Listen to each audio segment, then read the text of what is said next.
Tina Mitchell here with your Money Chat. The Fed's favorite measure of inflation, personal consumption expenditures, shows that the headline inflation rose 0.6% in February, which is in line with expectations. This caused the year-over-year reading to increase from 6% to 6.4%, the hottest level in 40 years. The core rate, which strips out food and energy prices and is a real focus of the Fed, was at 0.4%, which just below estimates. Year over year, the index increased from 5.2% to 5.4%.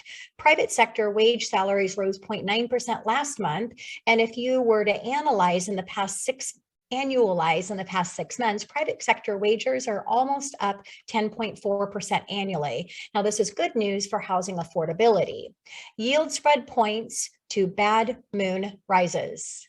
The 10-year versus the 2-year Treasury spread, which is a reliable recession indicator that I've been following for months, inverted for a brief moment. This doesn't mean that a recession will happen tomorrow. Oftentimes, it can take months to 2 years. But if you take a look, you can see how every time in the past that we have seen an inversion, a recession has followed. I expect the inversions to get worse as the Fed continues to hike rates, which will push short-term yields and may help long-term yields come down if the Fed can get inflation under control.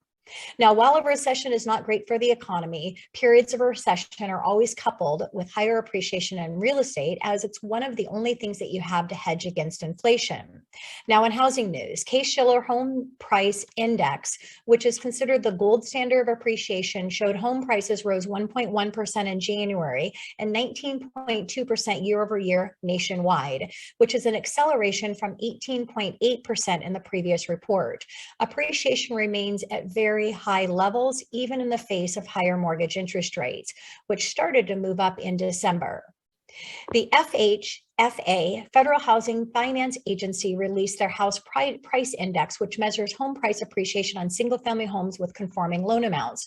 While you can have $1 million home with a higher down payment and stay in conforming loan amounts, it's typically measuring your lower-priced homes. Prices rose 1.6% in January and 18.2% year over year, which is another increase from 17.6% in the previous report.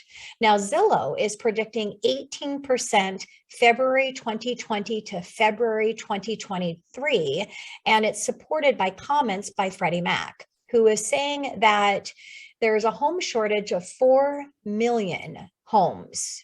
Now, this doesn't mean that builders can go out and build homes, because households are being created every day.